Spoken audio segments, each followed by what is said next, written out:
안녕하세요. 미국 주식으로 100을 만들자 미즈백입니다. 오늘은 26년 2월 21일 토요일입니다. 오늘은 미즈백 어머니 계좌 2월 3주차 주간 보고를 하고자 합니다. 어머니 배당 주식 일주일 동안 등락을 살펴보면 TQQQ 3.37% 상승, GPIQ 1.19% 상승, GPIX 1.23% 상승 마감했습니다. 그래서 이번 주에는 평가금 263만원 증가했고 총 평가액은 1억 5,100만원입니다. 2월 배당금은 2주차에 들어왔고 이번에 명절에 배당금 잘 전달하고 왔습니다. 요약하자면 어머니 계좌 원금 1억 1천만원, 배당 제외하고 현재 37.47% 상승이고요. 배당금 총 2,230만원 포함하면 누적 수익은 57.74%입니다. 2월 3주 수고 많으셨고요. 벌써 다음 주 지나면 2월도 마감을 합니다. 감사합니다. 미즈백이었습니다. 안녕하세요. 혹시 계속 변하는 시장 보면서 마음 졸이신 적 있으세요? 오늘은 월스트리트의 오래된 격언들이 최신 데이터를 만나면 얼마나 명쾌한 답을 주는지 제가 속 시원하게 정리해드리겠습니다.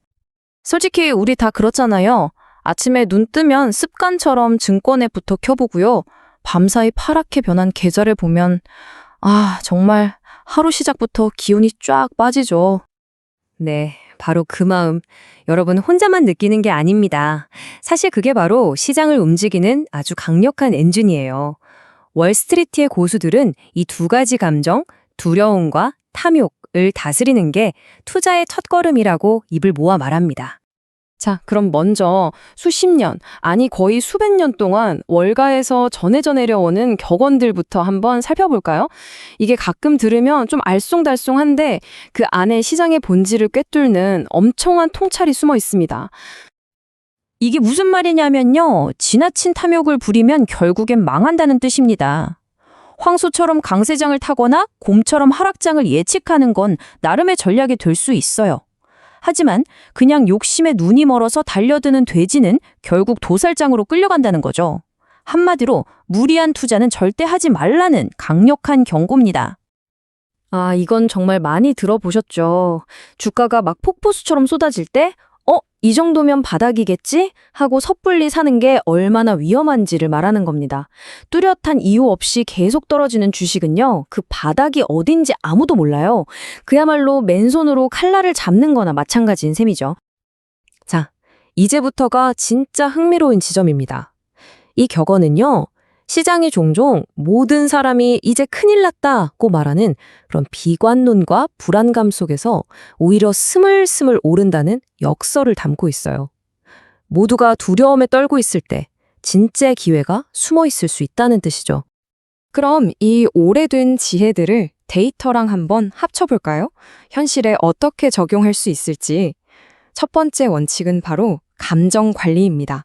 특히 시장이 막 떨어질 때 우리 마음을 어떻게 다스려야 할까요? 자, 이 문장을 한번 보세요. 주가 하락을 실패나 손실이 아니라요. 더 높은 수익을 얻기 위해 꼭 내야 하는 입장료라고 생각하는 겁니다. 완전히 관점을 바꾸는 거죠. 우리가 재미있는 놀이공원에 들어가려면 입장권을 사야 하잖아요. 마찬가지로 장기적으로 자산을 불리고 싶다면 이 변동성이라는 비용은 당연히 치러야 한다는 뜻입니다. 그리고 이 데이터는 그 입장료가 얼마나 흔한 일인지를 보여줍니다. S&P 500 지수가 연말에 플러스로 마감했던 해들만 놓고 봐도요. 그 해 중간에는 평균적으로 무려 14%나 하락을 겪었다는 거예요. 그러니까 사실 마이너스 10% 정도의 조정은 폭락이 아니라 거의 연례 행사라고 봐야 하는 거죠. 감정을 다스리는 법을 배웠다면 이제 단기적인 등락에서 눈을 돌려야 합니다. 우리에게 주어진 가장 강력한 무기, 바로 시간을 어떻게 활용할지 알아볼 차례입니다.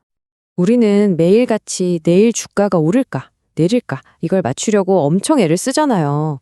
근데 과연 그 노력이 장기적인 성공에 얼마나 중요할까요? 의미가 있긴 한 걸까요? 이건 감이나 추측의 영역이 아닙니다. 지난 100년에 가까운 방대한 시장 데이터가 우리에게 아주 명확하고도 강력한 답을 주고 있습니다. 바로 이 숫자입니다. 0%. 1920년 이후 대공황이든 오일 쇼크든 닷컴 버블이든 그 어떤 최악의 시점에 투자를 시작했더라도 S&P 500 지수를 20년 이상 보유하고 배당금을 재투자했다면 원금 손실을 본 적은 단 한 번도 없었다는 겁니다. 이 데이터는 시간이 리스크를 이기는 가장 확실한 방법이라는 걸 명백하게 보여주죠. 자, 이제 시장 타이밍 맞추는 거, 단기 변동성에 벌벌 떠는 거, 이런 걱정은 좀 내려놓으셨다면 마지막으로 장기적인 주가 가치를 움직이는 근본적인 힘이 뭔지에 집중해야 합니다.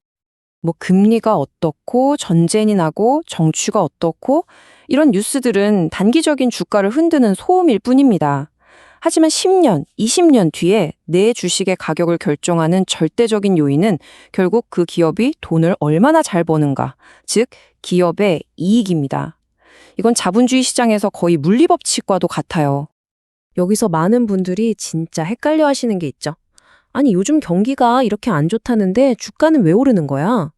우리가 투자하는 S&P 500 같은 지수는요, 우리나라 동네 가게들이 아니라 전 세계를 무대로 돈을 버는 애플이나 마이크로소프트 같은 초인류 기업들의 모임입니다.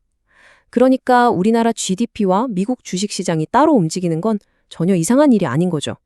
자, 지금까지 말씀드린 원칙들을 싹 모아서 진짜 프로 투자자들은 시장을 어떻게 바라보는지 그들의 생각의 틀, 즉 마음가짐을 한번 정리해 보겠습니다. 이 표를 한번 보세요. 왼쪽과 오른쪽 차이가 정말 극명하죠? 똑같은 하락장을 보면서 한쪽은 공포를 느끼고 탈출하려 하고 다른 한쪽은 세일 기간이라며 기회를 봅니다. 매일 쏟아지는 뉴스에 감정이 널뛰기를 하느냐, 기업의 본질적인 이익에 집중하느냐, 단기간의 대박을 노리느냐, 시간이라는 마법, 즉 복리 효과를 믿고 기다리느냐, 결국 이 관점의 차이가 나중에 계좌의 차이를 만드는 겁니다. 말은 쉬운데 그럼 이 프로의 마음가짐을 어떻게 실천할 수 있을까요? 여기에 아주 간단하면서도 놀랍도록 효과적인 행동 수칙 3가지가 있습니다. 첫째, 스마트폰에서 주식 앱을 지우세요.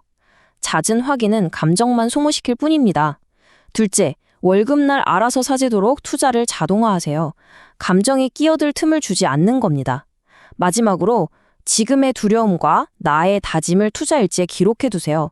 이게 훗날 시장이 다시 좋아졌을 때 보면 정말 돈으로 살 수 없는 자산이 될 겁니다. 결국 모든 것은 여러분의 선택에 달려 있습니다.